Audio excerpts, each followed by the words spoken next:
Со соговорник. Не, сериозно ќе направим. Добро. Дон! Може?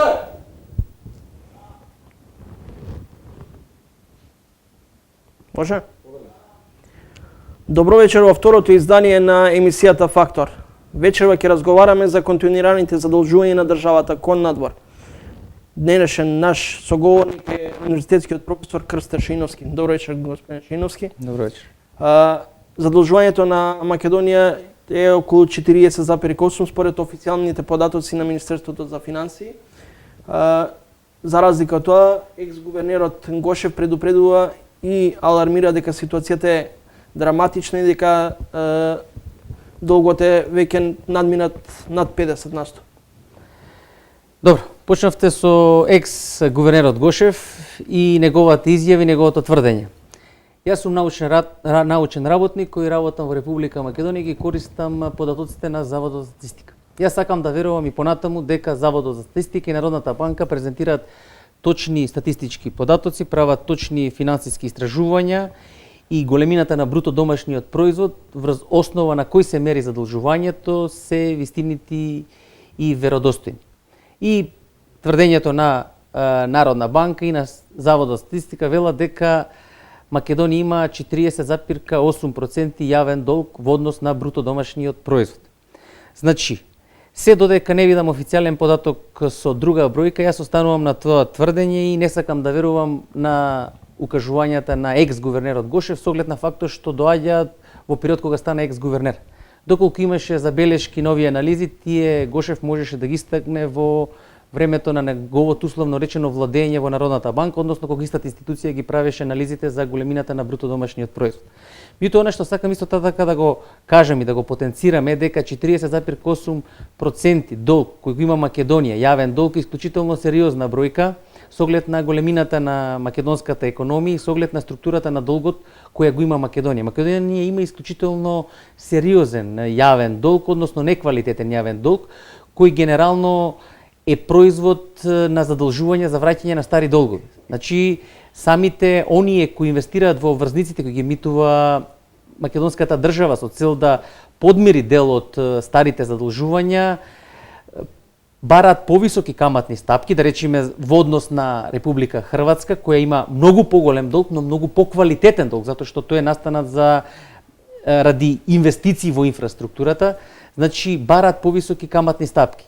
Тоа говори дека дури и инвеститорите сметаат дека повратот на средствата во евроврзници кои ги емитува Македонија е многу по-ризична инвестиција отколку евроврзниците кои ги емитува Хрватска на лондонскиот пазар каде што се задолжуваме. Со уставните измени се предвидува ограничување на задолжувањето до 60%. Во моментот сме 40,5%.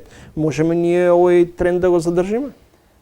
Во вашето прашање имам два одговора. Прво, не се согласувам со фактот јавниот долг да го врзувам со уставни решенија, затоа што сметам дека економијата не можете да ја ставите во рамка и сметам дека секој обид да се реши одреден економски проблем треба да биде дозволен, што значи дека некогаш и 80% јавен долг, доколку правилно се менаџира, може да даде позитивни економски резултати, за разлика од некогаш кога и со 20% имаме сериозен проблем во сервисирањето на таквиот долг. Тоа е првата работа, значи сметам дека е сосема погрешно јавниот долг да се става во уставна рамка и следната теза е дека воопшто не можеме јавниот долг да го мериме исклучиво преку една бројка, а тоа е големината апсолутна на јавниот долг. Многу е побитна структурата на јавниот долг. Кој како што ви кажа, имаме ние капацитет да го сервисираме долгот? Како држава? Па видете, колку сме ние солвентни? Па не, ние за сега се уште сме солвентни со оглед на фактот што доколку го имате со оглед на фактот што имаме некаде околу 800 милиони евра елем не ни се продадени, јавни предпријатија имаме околу 2-300 милиони, значи уште 1 милиарда и 100-200 милиони можеме да најдеме капитал кој лесно можеме да ги приватизираме, да ги продадеме и да сервисираме дел од тековни товари. Значи Македонија со ваков тренд на задолжување може да продолжи, но прашање е уште колку време ќе издржи, а според моите пресметки доколку вака економијата ни функционира, односно имаме приливи во буџетот по основ на даноци и придонеси.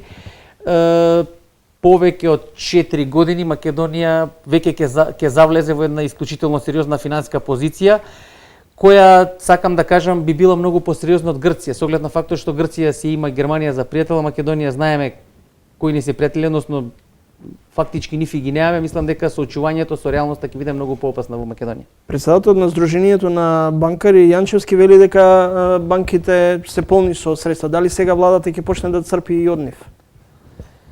Па владата веќе црпи од нив со продажбата на благајничките записи, меѓутоа тоа не е некое квалитетно решение, затоа што штом банките инвестираат во благајнички записи се подигнува каматната стапка на благајничките записи, штом се подигнува на благајничките записи и на каматната стапка се подигнува и на кредитите. Тоа го предизвикува дезинвестициона активност на стопанството. Чим имаме дезинвестициона активност во стопанството, фактички имаме и намалено инвестирање. Намаленото инвестирање значи помал раст на бруто домашниот производ. Што имаме помал раст на бруто, значи имаме помал животен стандард, така да разврската на настаните е повеќе од очигледна и за мене во догледно време, доколку вака продолжи, не гледам добра иднина за македонскиот граѓан во оваа земја. Што е излез од оваа ситуација? Во оваа ситуација излезот е многу едноставен, тој е болен, меѓутоа е јасен. Во економијата едно правило вели дека нозете треба се оттегнат толку долго колку што ни е долга чергата, така да значи мораме да ги прибереме трошењата, мораме да ги прибереме нозете, што значи мораме да сватиме дека ќе трошиме оноку кој што заработуваме. Значи меѓутоа и стопанствениците порача да државата да се воздржи од непродуктивни трошења, но овие очигледно пораки како да не допираат до владата. Па проблемот е што до владата многу пораки не допираат, не само од стопанствениците, туку и од други фактори кои се релевантни за незиното делување не допираат. Мислам дека полека не го слушаат нити пораките од народот.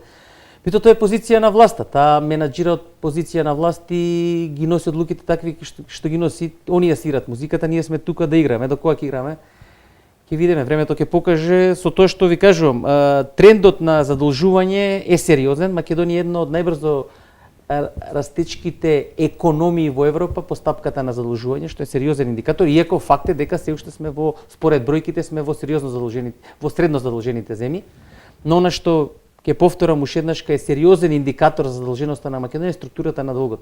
Имам исклучително лоша структура на долг. Академик Абдулменов Беџети вели дека мора владата да каже дали постои скриен долг. Мислите дека долгот е далеку повеќе, а при тоа да се прикажуваат? Значи, тоа е прашање за посебна дебата во која треба да дискутираме со факти. Не може да се одговори со едно прашање. Скриениот долг во секоја економија постои, прашање на статистиката како го регистрира. И јас тврдам дека во Македонија постои скриен долг, меѓутоа тој не постои од сега, постои пред 10 години. И затоа сакам да се држам на оној јавно презентиран статистички податок кој и пред 10 и пред 3 дена идентично се пресметува, така да се додека Македонија регистрира долг на 40%, според мене со оглед на економскиот капацитет кој го има оваа земја, сметам дека ја поминува границата на црвената линија. Ви благодарам, господин Шиновски, за вашето гостување во денешната емисија на Фактор. Ви благодарам и на вас. Почитувани гледачи, ова беше второто издание на политичкиот магазин Фактор. Следете не за 7 дена. Ви благодарам и довидување.